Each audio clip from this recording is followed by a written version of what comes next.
प्रिय मित्रों, राधे राधे, जय श्री कृष्ण। मैं अजय सोलंकी, एस्ट्रो एडवाइज़र व फ्लूटिस्ट, आज के ज्योतिष एपिसोड में अपने एस्ट्रो चैनल में आपका हार्दिक स्वागत करता हूं।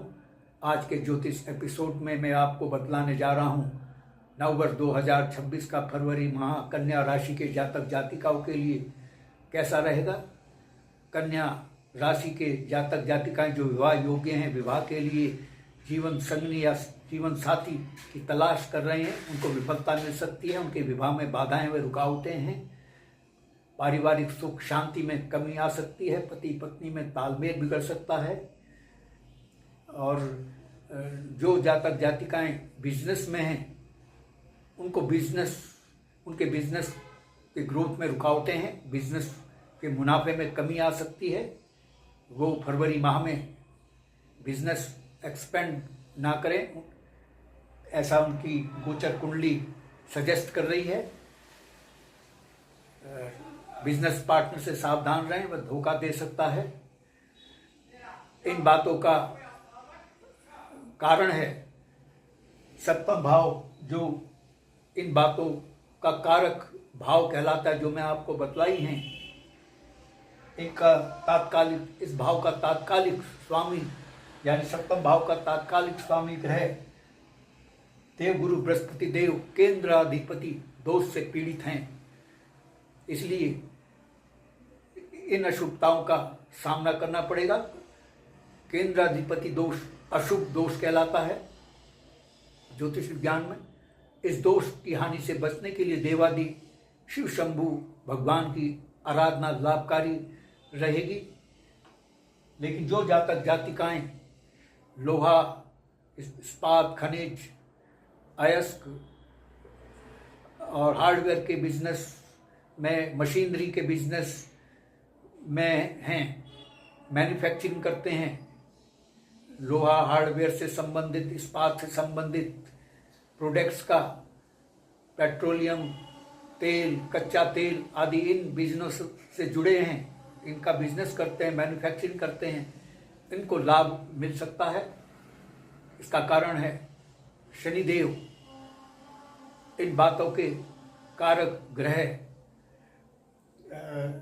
शुभ स्थिति में विराजमान हैं। त्रिकोण के भाव के स्वामी होकर के केंद्र के भाव में विराजमान हैं, तो ये लाभ आपको मिल सकते हैं जो मैं आपको बतलाया है। लेकिन शत्रु राशि में विराजमान है, इसलिए थोड़ी बिजनेस पार्टनर से सतर्कता बरतनी पड़ेगी आपको। धोखा हो सकता है आपको उससे। आपके मान सम्मान, पद प्रतिष्ठा में कमी आ सकती है, क्योंकि देवगुरु बृहस्पति देव केंद्राधिपति दोष से पीड़ित होकर के दशम भाव में विराजमान है, जो इन बातों का कारक भाव है, कर्म का भाव है। जो राजनीति में हैं उनको उनके लिए अशुभ स्थिति है। उनकी पदोन्नति में रुकावट आ सकती है। उच्च राजनीतिक पद पाने में विफल हो सकते हैं। और भौतिक सुख सुविधाओं में कमी आ सकती है। भूमि भवन से संबंधित विवाद का सामना करना पड़ सकता है। माता पिता के स्वास्थ्य में कमी आ सकती है। इन बातों का कारण है कि चतुर्थ भाव, जो इन बातों का कारक भाव है, भूमि भवन वाहन आदि का, भौतिक सुख सुविधाओं का, इसके तात्कालिक स्वामी ग्रह देवगुरु बृहस्पति देव केंद्राधिपति दोष से पीड़ित हैं। जो अचानक धन हानि का भी सामना करना पड़ सकता है। शेयर बाजार, लॉटरी में फरवरी माह में थोड़ा निवेश करने से बचें। अगर निवेश करना है तो बहुत सावधानी से करें, क्योंकि पंचम भाव में सूर्य देव शत्रु राशि में विराजमान है, जो कि इन बातों का कारक है। शेयर बाजार, जुआ, सट्टा, लॉटरी, सडन गेन का भाव है।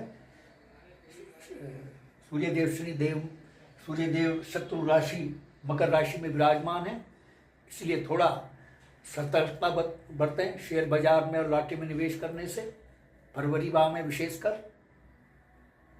हाँ, आपकी जो नियमित आय है उसमें वृद्धि होने के संकेत है। आय के नवीन स्रोत खुलने के संकेत हैं। क्यों? इसका कारण है कि सूर्य देव आय भाव के जो नैसर्गिक स्वामी हैं, उनकी सप्तम दृष्टि आय भाव यानी एकादश भाव पर पड़ रही है। आपकी आय में इसलिए वृद्धि हो सकती है, क्योंकि नैसर्गिक भाव के स्वामी की अपने ही स्वामित्व वाले भाव में दृष्टि पड़ती है तो उसके शुभ फलों में वृद्धि होती है। और इसी वजह से मित्र समाज, पास पड़ोसियों से आपको भरपूर सहयोग मिलने के संकेत हैं। नवीन संबंध, लाभकारी संबंध बन सकते हैं। और बड़े भाई से जो आपकी तल्खियां चल रही थी, बड़े भाई से आपके संबंध बेहतर होंगे। लेकिन दूरस्थ स्थान पर आपका तबादला हो सकता है। जो सरकारी नौकरी में हैं उनको असुविधाजनक दूरस्थ स्थान पर तबादला होने के संकेत हैं, क्योंकि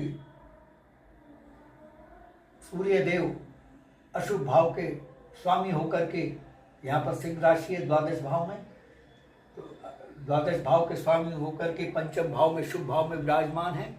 अशुभ भाव के स्वामी का निर्बल होना जरूरी है, लेकिन पंचम भाव में विराजमान होकर वे बलशाली हो गए हैं, इसलिए आपको यह हानि उठानी पड़ सकती है।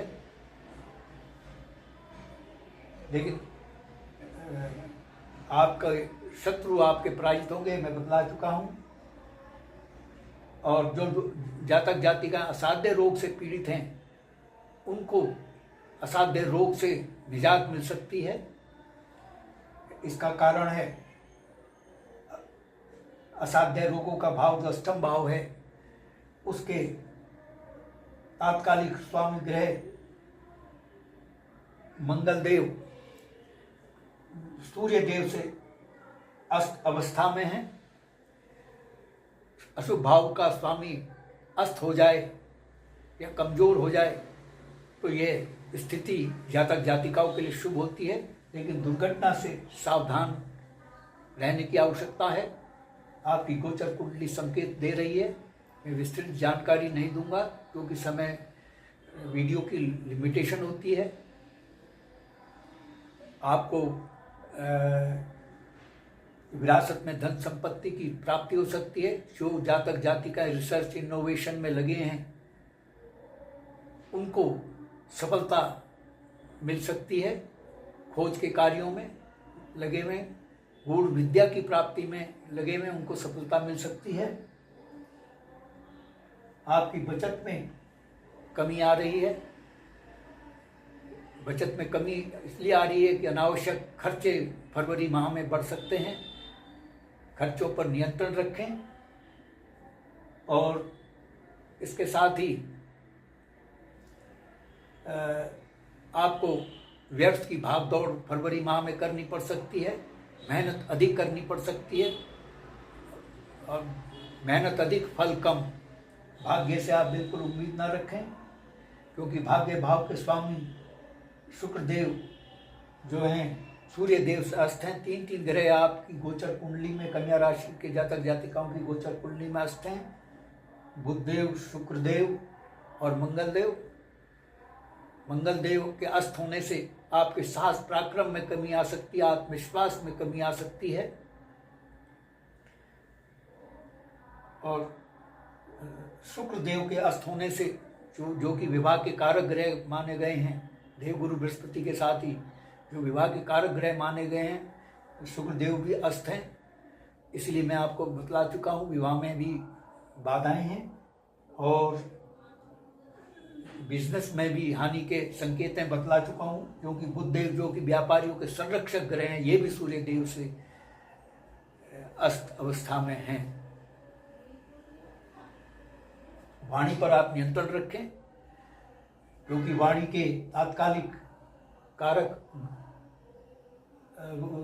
ग्रह द्वितीय भाव, जो कारक भाव कहलाता है वाणी का भाव, इसके तात्कालिक स्वामी ग्रह शुक्र देव सूर्य देव से अस्त अवस्था में है। वाणी पर नियंत्रण रखें। वाणी आपकी कटु हो सकती है, कटु वाणी से संबंध बिगड़ सकते हैं, परिवार के सदस्यों से मतभेद हो सकता है, उनसे दूरी हो सकती है, इसलिए वाणी पर आप नियंत्रण रखें। फरवरी माह की गोचर कुंडली में आपके जो इष्ट देव हैं वो है शनिदेव। शनिदेव की आराधना और देवादि शिव शंभू की आराधना बहुत लाभकारी होगी। जो अशुभताएं हैं उनकी तीव्रता में काफी सीमा तक कमी आ जाएगी।